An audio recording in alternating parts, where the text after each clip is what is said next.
avec un art martial traditionnel du Vietnam. L'école du dragon de Stéphane Lezoil nous présente une danse martiale qui nous vient d'Asie du Sud-Est. Voici la danse du dragon et du lion. Allez, petite introduction, Kabir. À quoi est-ce qu'on va s'attendre là-dessus? En fait, c'est une danse traditionnelle, comme il expliquait, qui est exécutée dans le sud de l'Asie. Et c'est exécuté très souvent pour les festivités telles que le Nouvel An chinois et pour d'autres festivités religieuses. Donc là, on voit, c'est la danse du dragon où il y a vraiment beaucoup de participants. Tandis que la danse du lion, vu qu'on a seulement un lion, c'est seulement 2 participants qui prennent forme et qui font une chorégraphie en imitant du coup les gestes des animaux.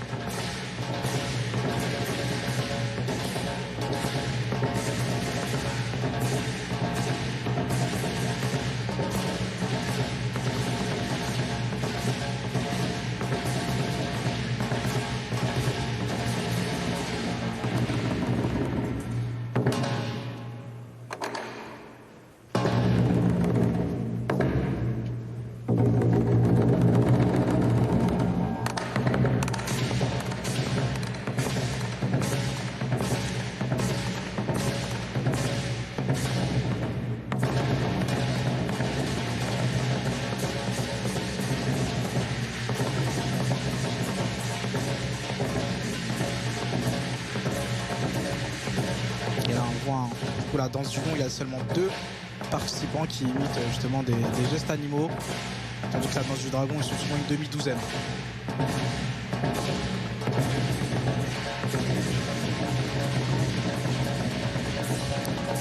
Et on trouve l'origine un petit peu de cette danse du dragon finalement pour l'autorité suprême que représente le dragon dans la culture asiatique et justement rendre hommage à ça par ses danses.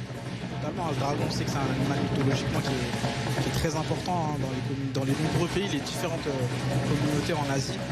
C'est pour ça que c'est également utilisé dans le cadre des festivités et des événements un peu heureux et religieux un peu partout. Donc, dans le sud du Vietnam, mais on retrouve aussi bien sûr en Chine et dans tous les pays de l'Asie du Sud-Est.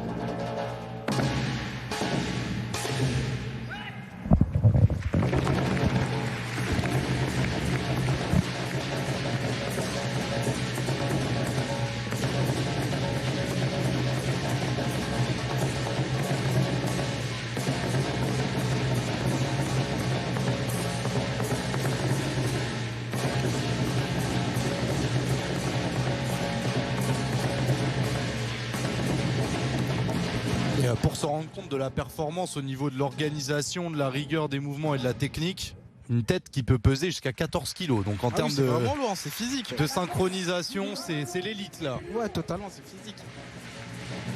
On voit, c'est pas évident de devoir faire des mouvements amples et aussi précis avec ce genre d'équipement. C'est vraiment toute une discipline physique et technique.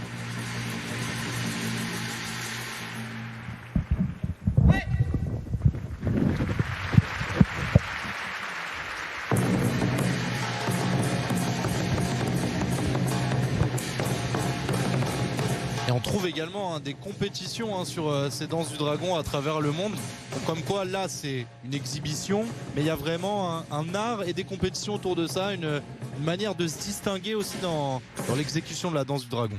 Oui, totalement, avec les différentes chorégraphies qui sont possibles et tout le travail autour des costumes et des différents éléments scéniques.